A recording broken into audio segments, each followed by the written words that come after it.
you have to ask yourself, what is a futurist exactly? And I know a lot of people tend to think of us as the corporate version of late night psychics, but the truth is that we're not reading tarot cards or tea leaves. That couldn't be further from the truth.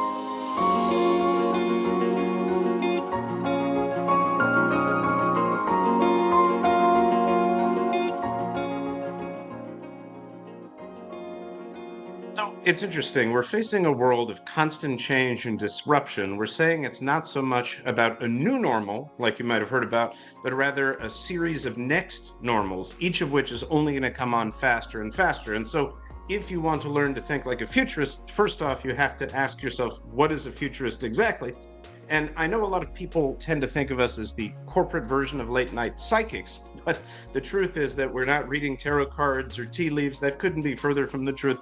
In fact, futurists don't actually predict the future for a living. Rather, what we do is carefully study the state of the market and society, looking for trends that you should be keeping on your radar.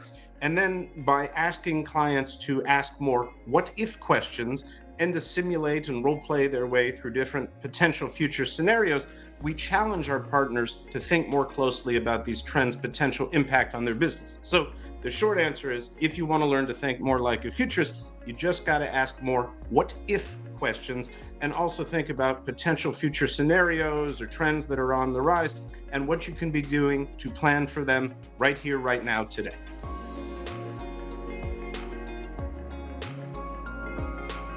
Well, the first and most important thing is to think about where you can bring artificial intelligence and automation into your operations, because anything that's a routine, repeatable task should be outsourced to technology, which will help you free yourselves up, your people up, to do more creative and high value work. Also, keep in mind that when it comes to embracing new technologies, we often tend to assume it's going to be more difficult, more time consuming, and more expensive.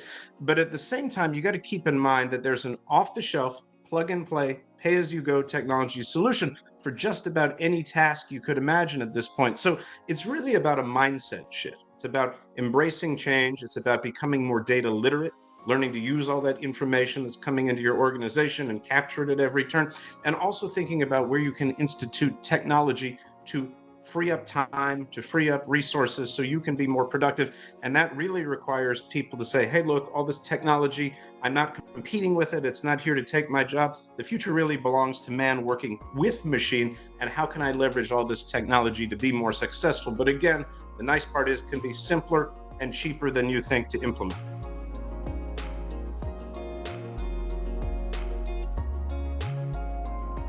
Well, obviously, we're entering an age where more and more connections and relationships and exchanges are happening virtually and online, and that can leave you feeling a little bit disconnected from your audience. So it's important to find good excuses to be in people's inboxes, to interface with them, and to have a reason to connect with them time and time again. And some simple ways to do it might be creating online forums such as message boards or groups, or hosting online webinars and virtual programs. You might also think about how you can film videos where you feature your clients. You could interview them. You could ask them for their thoughts on new trends and technologies, or hints and tips on business advice. Really, what you're trying to do is to create more good excuses to be in people's inbox and to invite people to participate in a conversation with your business or brand. And by the way, you can also do that by crowdsourcing ideas and input for new innovations or new discounts or deal programs. And of course, finding ways to spotlight your customers is also important. That might mean that you videotape testimonials or you ask them for their thoughts on where the field is going.